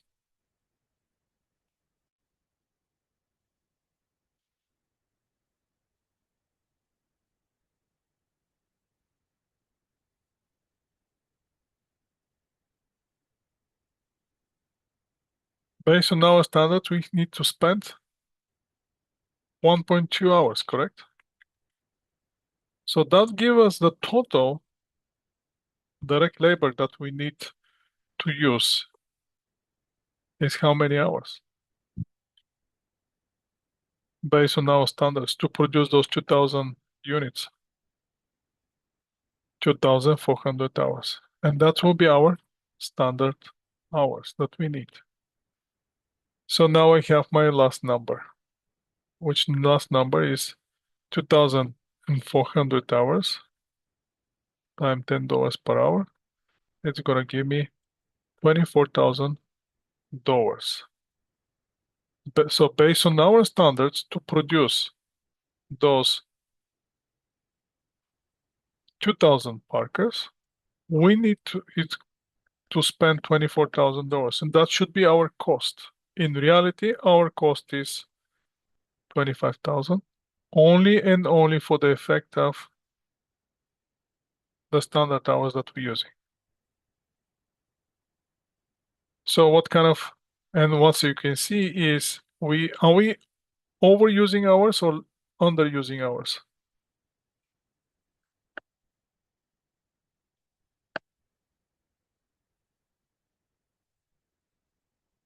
Over. What kind of variance this gonna drive once we know that we're overusing hours?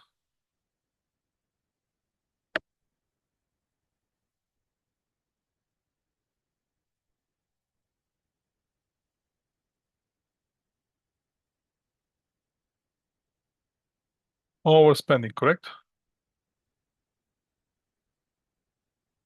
And my standard hours are 2,400 times $10,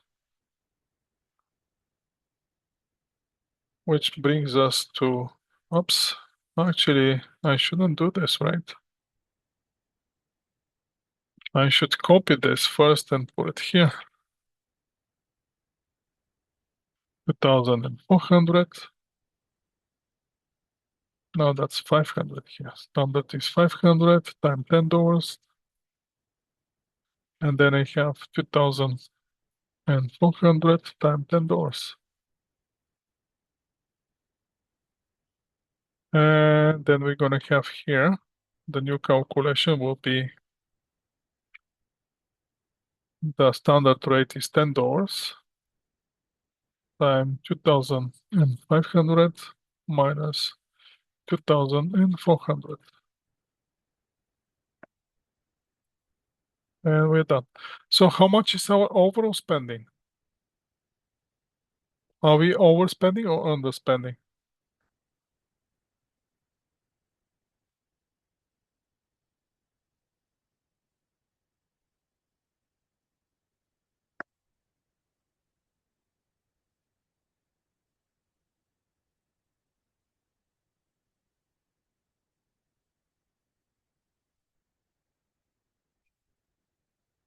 Let me see which way exactly I should paste this formula.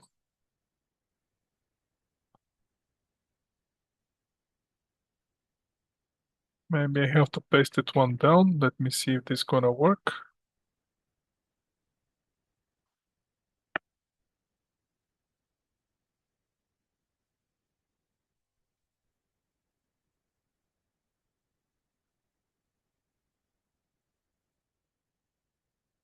We're overspending 2,500, correct? So based on our standards, we're supposed to spend 24,000. In reality, we're spending 26,250. That gives us $2,250 overspending. Why we overspending? First is because we're using more hours. How many more hours we using? 100 hours.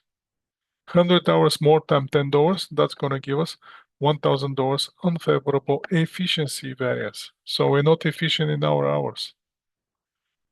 Second thing, what's happening is rate per hour increase. So our workers realize that they pay too low, so they start procrastinating in order to get internal increase in their rate without actually having the increase by simply using more hours. Then we realized that one increased with 50 cents the labor, but that didn't help us because we overspending $2,250. Now, who will be responsible for this variance? Let's go to the slides and see who's going to be responsible for this variance. Again, once we do the calculation, we're going to see that overall spending is $2,250 unfavorable. Why? Because we are inefficient in the usage of the labor. we are 100 hours more, and plus the rate per hour increase with 50 cents. How we get 50 cents? Total divided by 2,500 actual hours.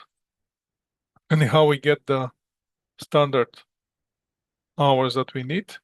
The units that we produce times the hours per 1 unit. By the formula, this is the formula. Who's going to be responsible for the labor variance? There's only one person responsible. That will be the production manager. I know it's not fair. It should be human resource, but the human resource usually not responsible for anything. So for that reason, production manager will be responsible. He will be the one who knows his employees. He has to motivate the employee. He has to provide the quality of production supervision.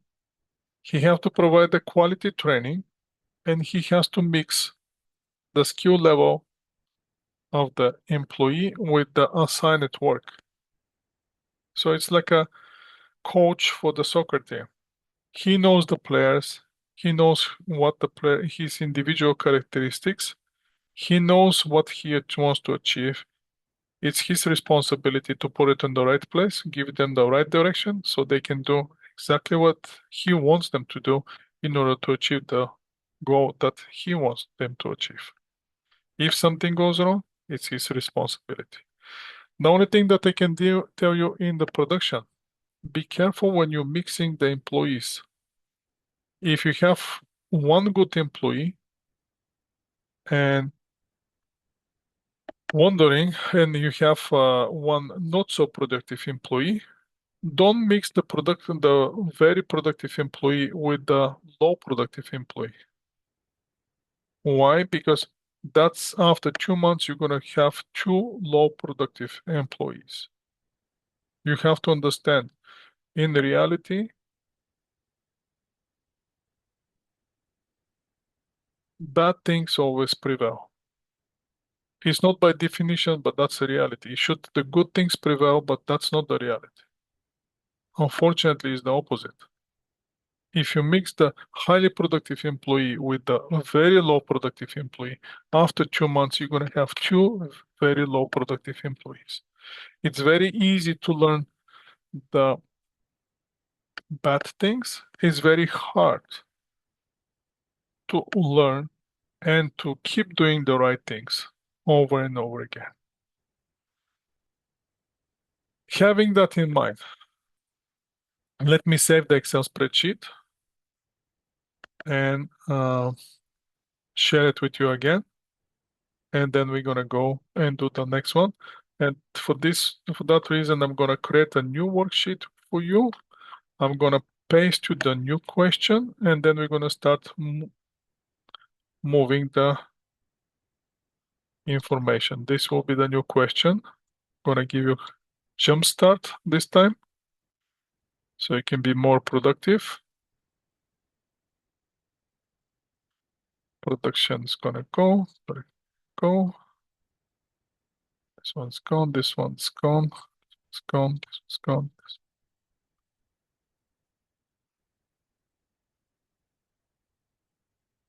Let me cut one more, and I'm ready to share with you.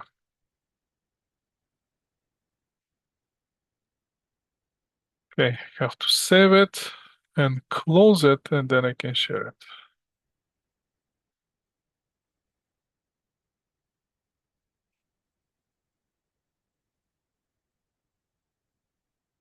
And here you go. You have the new Excel spreadsheet. Please open it, and let's start together.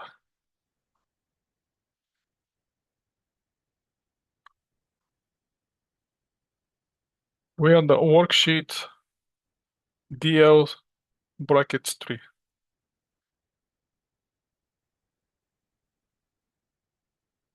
Can you guys see it?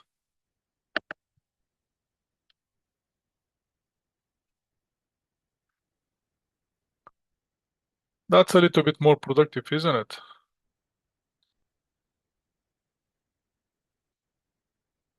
So let's go now. Yes, definitely more involving. Now let's go now. First thing first. We have our question. We have our information. This company, we're going back to the ZPs, 1.5 standard hours per ZP at $12 per direct labor. So what's the $12 represent in our whole calculation?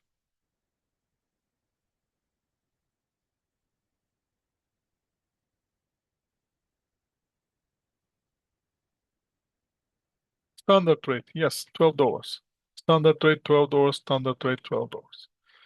Then the next information is last week, 1,500 direct labor hour were worked. What's the 1,550 direct labor hours represent? Actual hours, okay, 1,550, 1,550. And we have our first numbers. Now, what's the total cost of our direct labor that we paid?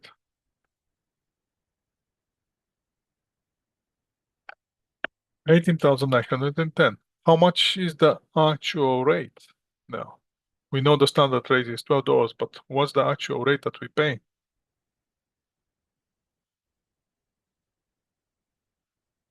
So what's happened with the rate? Going up or going down?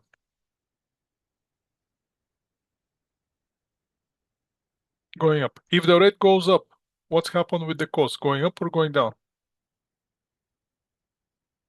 Going up. Is that favorable or unfavorable for us? Unfavorable. Excellent. So let's change the numbers here. We're going to have 1,550 hours times $12.20. And then we're going to have again 1,550 hours times $12 only. And the last will be 1,550 hours. That will be 12.20 minus 12. And that's how we're getting it, 310. 310 comes because we have 20 cents increase, but on 1,550 hours. 1,550, 155 plus 155, 310. Right there, your difference. Okay, great. Now let's go with the last piece, the standard hours. Do we know what's our production? How many products we produce?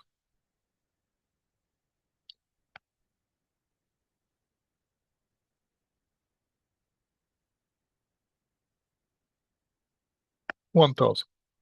Do we know how many hours we're supposed to spend per one product? 1.5.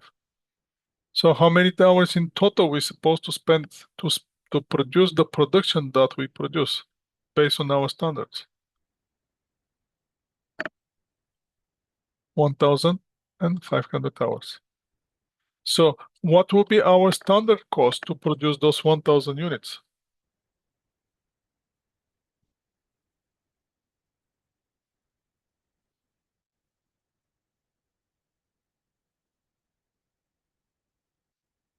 Our standard cost supposed to be $18,000. Now let's check. Are we overusing hours or underusing hours? How efficient we are on our labor usage?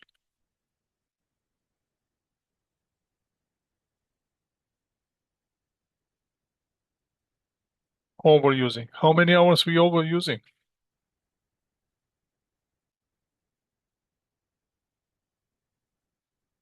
Done $12 per hour. How much will be that?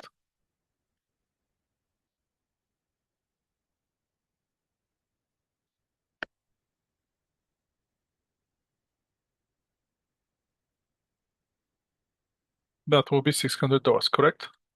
Isn't that how much we actually overusing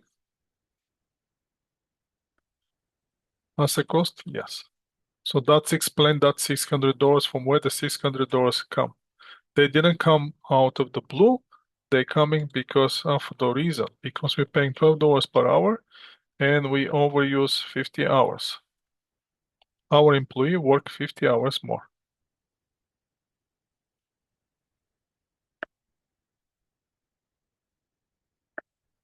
All right. Overall, are we favorable or unfavorable?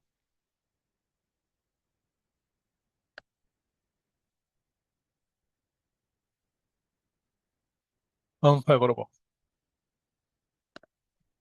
Okay, let's keep going then. Let's go to the slides. Don't close your Excel spreadsheet. I'm not sharing I'm not closing it. So stay with the Excel spreadsheet because we're gonna have questions now. First question is, what's the labor variance? Labor rate variance.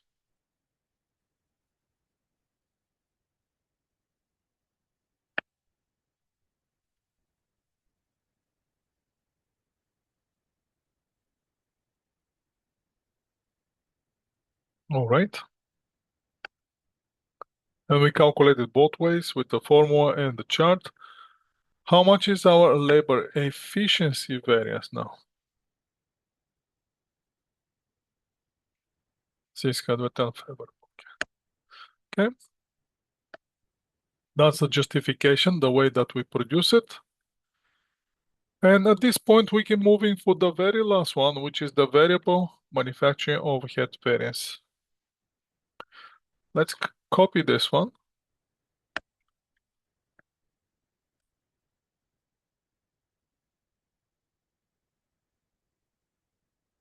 Now, what I want you to do is with the Excel spreadsheet, I want you to be smart. And I want you to copy DL2 sheet. The worksheet that's labeled DA2, I want you to copy that one and that one only.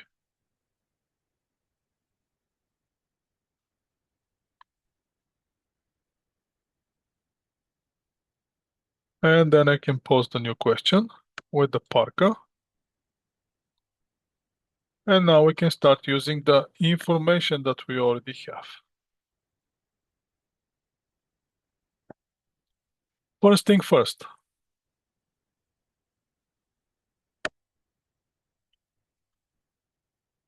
Let me delete this line.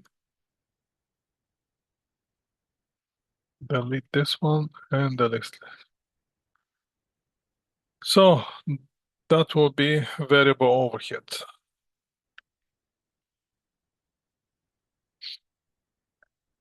This company has the following direct variable manufacturing overhead labor standard for Mountain Park. So what we're doing, we're definitely doing the not direct labor, we're doing the variable overhead analysis.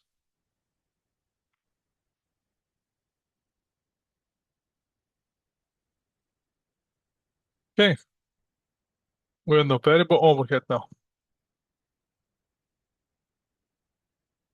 What's the standard overhead per hour?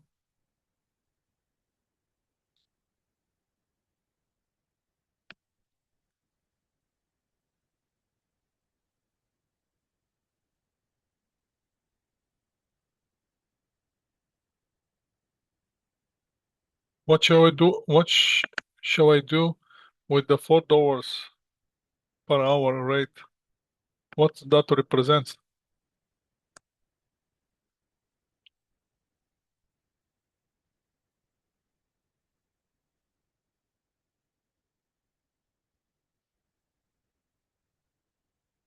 Any guess based on the previous? Standard rate, yes.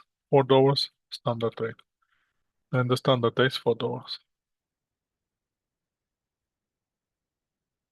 Last month, employee worked 2,500 hours. What's the 2,500 hours represent? Actual hours, 2,500. 2,500. What's our actual rate now?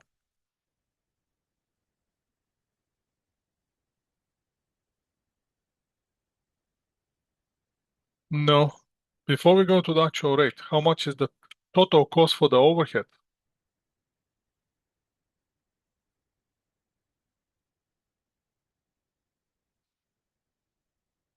10,500 dollars. How much my actual rate now?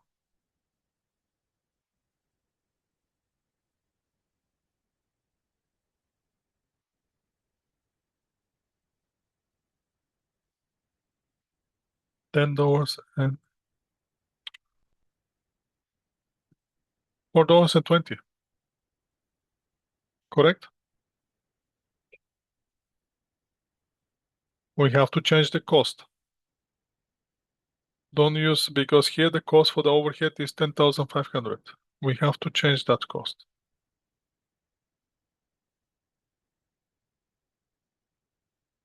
Okay. So what's happened with the overhead rate? Going up or going down?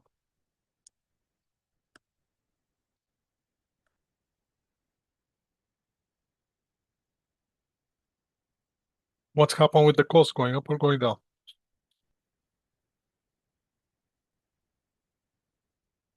Going up. All right. So let's keep going now.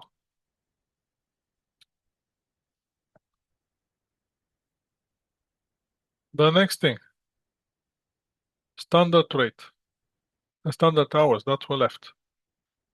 Do I know how much my production?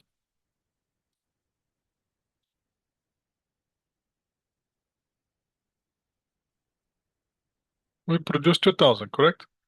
Do I know my variable overhead hours that I have to use, standard hours that I have to use for the variable overhead?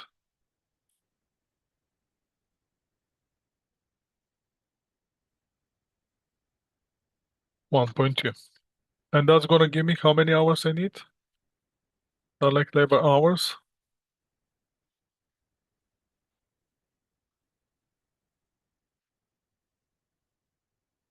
2,400 hours. So are we overusing or underusing hours?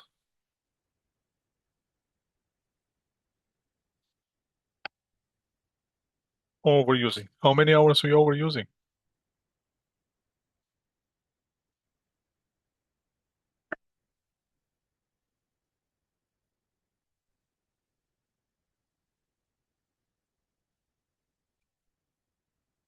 All right. So that triggers 100 hours times $4. $400. What, favorable or unfavorable?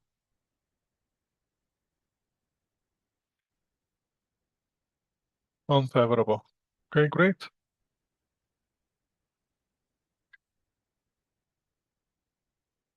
All right, so that's bring us here to $4.20 here. And $4.00, that's 20 cents. So how about the rate? We have 500 unfavorable. Why is that? Because we have 20 cents increase in our variable overhead over 2,500 hours. 250, that's 500 right there. Overall spending,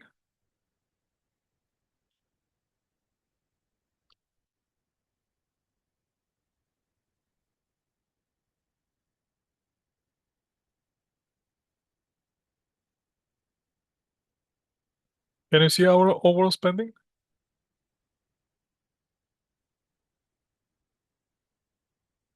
Unfavorable 900. Now we can explain why we have 900 overspending between the standard and the actual. Because first, since we're using 10 hours, 100 hours more, that drives 400 in increase in the cost, and variable overhead rate increase with 20 cents, that drives another $500 unfavorable. So in total, it's $900 unfavorable. Okay, great. Let's keep going and do the last one. Now for the last one, let me share this chart with you. But before I share it, let's go first to the slides. finish the slides and move to the last piece for today. So again, that's what we're going to produce, the one that we produce, and we're going to come up with the the variable overhead per hour based on the total cost divided by 2,500 hours, and the standard hours based on the number of units time standard hours per 1 unit. Formula expression. Now let's do the ZPs. I'm gonna copy and gonna paste it again. And I'm gonna share my Excel spreadsheet with you again. Just stay with me a little bit, and I'm gonna give you the new Excel spreadsheet just in a second.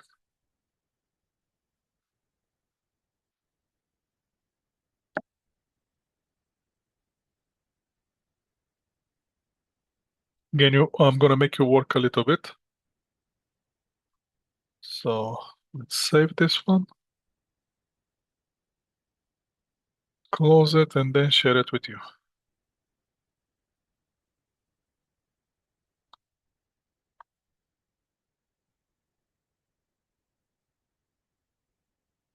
And now we can open it. Did you guys get it?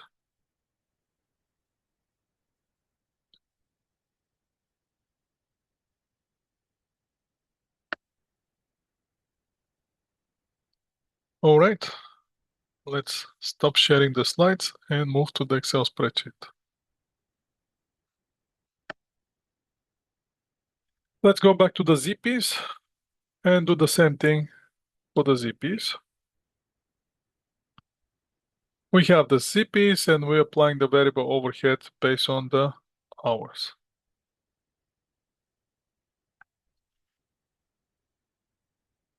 Per hour standards, we're supposed to use 1.5 hours for one product, which cost we're applying $3 of per direct labor hour. So the $3, that's going to represent our standard rate, correct? And the $3 here. Next thing that we have is the hours that we actually work. 1,500 hours, that will represent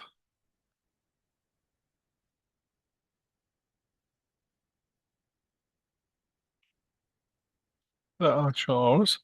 1,550, 1,550. And we have our first number, $4,650.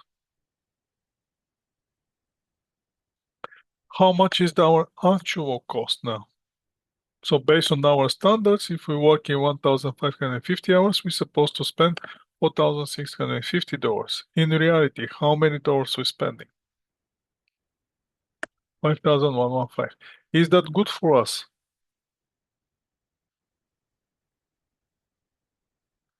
No. So if the hours doesn't change, and we know that based on our standards, we're supposed to spend $3, and we know that the cost increase, what that means? The actual rate increase or reduce?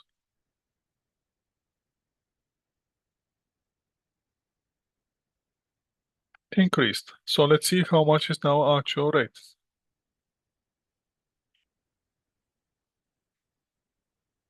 $3.30. So we have increased with 30 cents over $1,550 or 50 hours. That's going to give us $465 difference.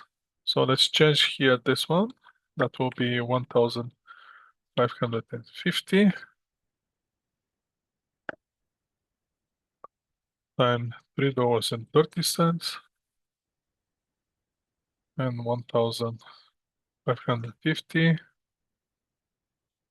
times $3 only. And that's going to give us our difference with 1,550 times $3.30 minus $3. All right. What's left? The standard hours, correct? Do we know our production?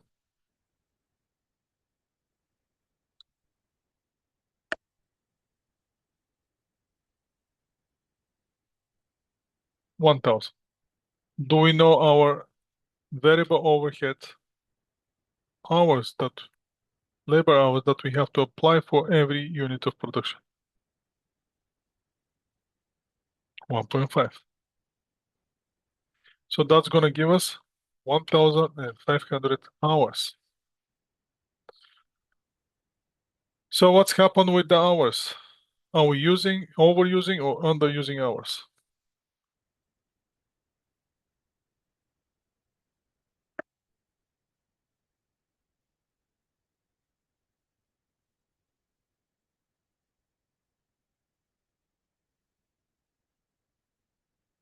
We're overusing. How many hours we overusing?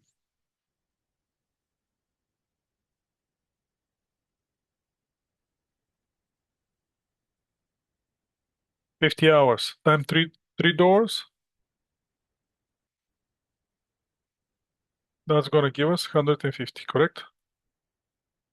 So now we know from where those $150 coming from. Because with the increase of 50 hours.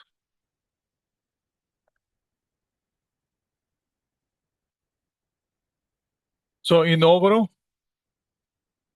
picture where we are, we're overspending $615. Now, do we know why we overspending $615? Because of the hours increase and because of the overhead rate increasing with 30 cents.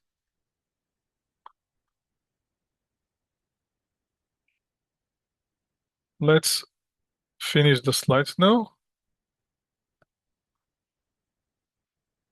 So how much is our variable manufacturing spending variance?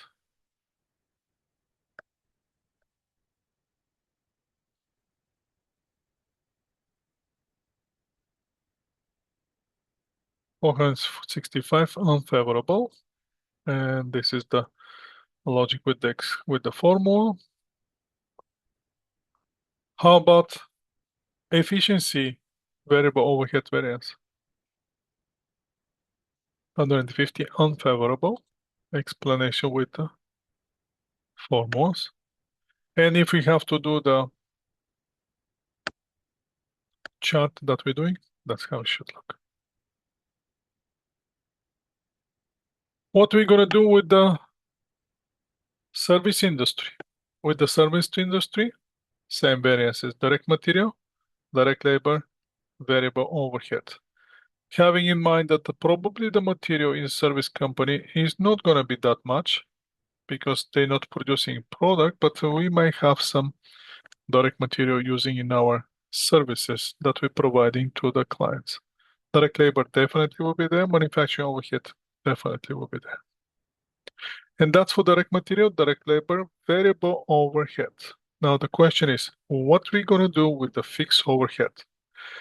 And with the fixed overhead, we're gonna find what we're gonna do next time.